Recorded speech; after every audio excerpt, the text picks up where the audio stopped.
Alright, hello! I'm going to be presenting my book in a box today. Hopefully you can see the box pretty okay. It's sitting on a stool on my bed so you can see it. So if it looks a little weird, my bad. I just wanted you guys to be able to see it as I talked. So yeah. The book I decided to do was Finding Wild.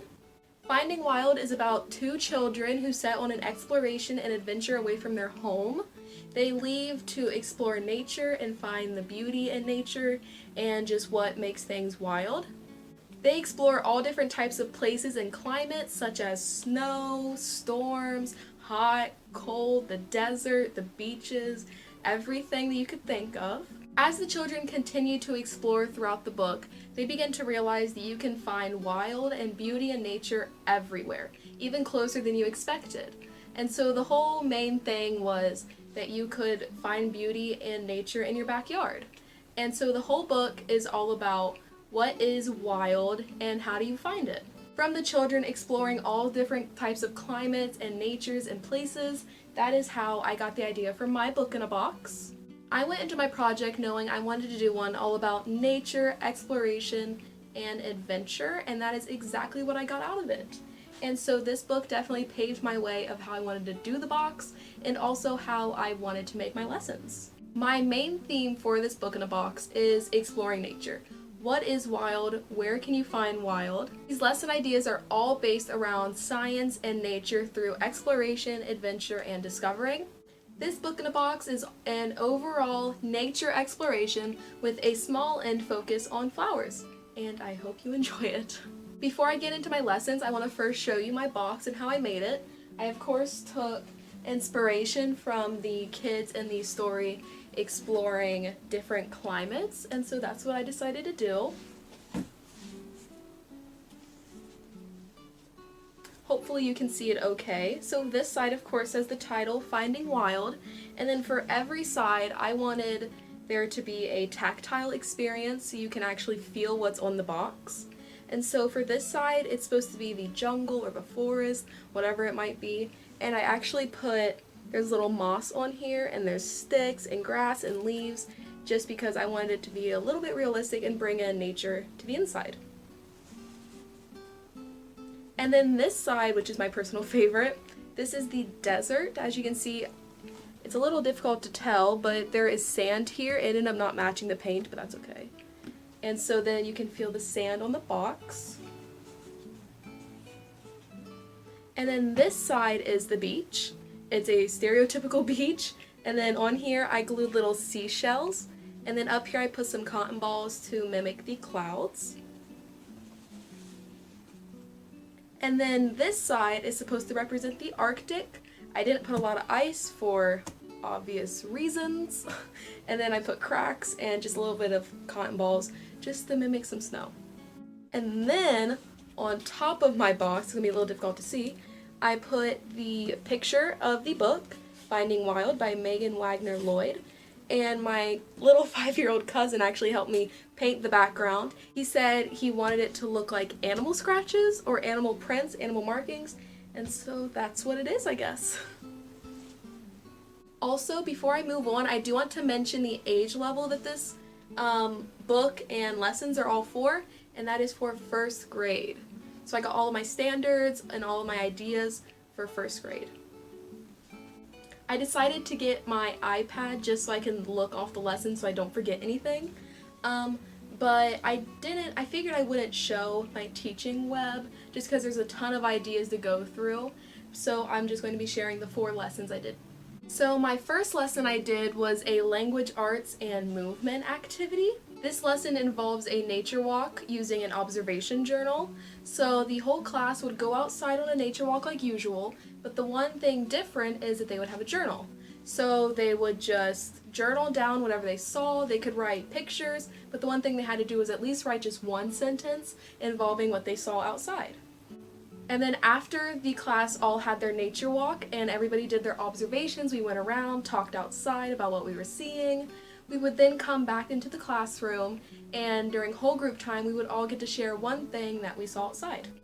So for my second lesson, it's actually an extension of the first one, doing social studies and dramatic play. This lesson involves students doing a map dramatic play.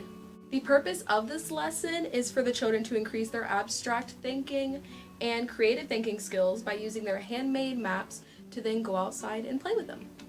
Now, prior to this activity, I would read to the class a book called Map My Neighborhood. In this book, there is a child that goes around their neighborhood and writes down everything they see to make their own maps. So then we would get into the students doing exactly that. After this, the students would get into small groups of 3, and then they would work together to create their own little map. Then after they finished the map, we would gather all the supplies that they might want. We would get maps, we would get binoculars, we would get a compass, we'd get a bucket hat if we wanted to. And then we would go out in the same place we did a nature walk, and they would just do a dramatic play with their map. And during this, I would walk around, I would talk to them, act like I just ran into them exploring. During this time, I would ask them all about their dramatic play with the maps. I would ask them, where are you exploring to find wild? How are you going to get there? Where are you currently on your map, and where are you trying to go to? Then of course I would ask them, what have you found that you would consider wild? And then after they finished the map dramatic play and time is up, we would just simply go back inside. So the third lesson is something I actually made a prop for, which I will show you in a second, and it involves math and art. The purpose of this lesson is for children to learn how to tell time, but in a little bit of a different way, and that is with a sundial. Alright, so here I have an example of a sundial that we might make. How we would make this sundial is we would go on another nature walk, and when out there we would gather natural materials. So what we're making the sundial out of is all natural materials that you can find outside. So for this, I just used a paper plate and then little seashells, because that's what I just had lying around. And as you can see on the seashells, I numbered them just like a clock, and then I just glued it on and I painted it just to be fun. And then all you need is something to stick right in the middle. Has to be in the middle, of course. And so once all the kids create their own sundials, we would go outside at noon, make sure the shadow is hitting the 12 like it's supposed to be, and then we'd just go out an hour later. We would guess like, oh, if it's noon right now, what would it be in an hour? It would be 1. So then we go out in an hour when it's 1 p.m. and we check on our sundials, and of course, it'll show it's 1 o'clock. This last lesson also involves a prop I did make, however, that was not actually the main focus of it. The last one is a science and music activity. The purpose of this lesson is for the students to learn the different parts of a flower and what plants' basic needs are. First, before we would make anything, we would of course sing a song, and that is the song called Parts of Plants. Simple as that. And it goes to the song head, shoulders, knees, and toes.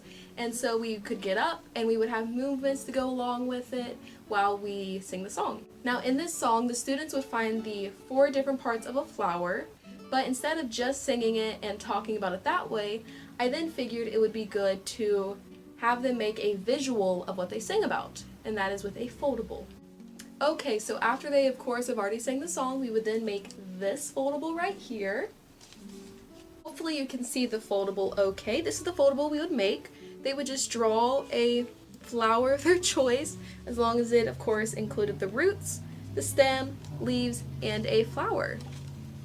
And on here, just to be cute, I did put the sun because the basic need is sun, and then we did put some rain because they need water. I personally really enjoy foldables. I think they're a great visual representation of what you're learning in class, and it's something that the kids can be creative with and also take home and study. So of course at the bottom we have roots, and if you open up, it just has a sentence about roots.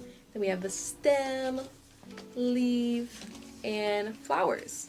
And then on the back, I just wrote their basic needs, so energy from the sun, water, and the correct temperature. Now again, this foldable was an extension of the science and music lesson, but I thought it was necessary because a visual representation is much easier than just singing about it. Alright, and so that was all of my lessons. I hope you enjoyed it, talking about finding wild. I really enjoyed the book and I loved this activity. Since then, it has definitely made me practice my art skills and also just nature. And yeah, so I hope you enjoyed it, and thank you for watching.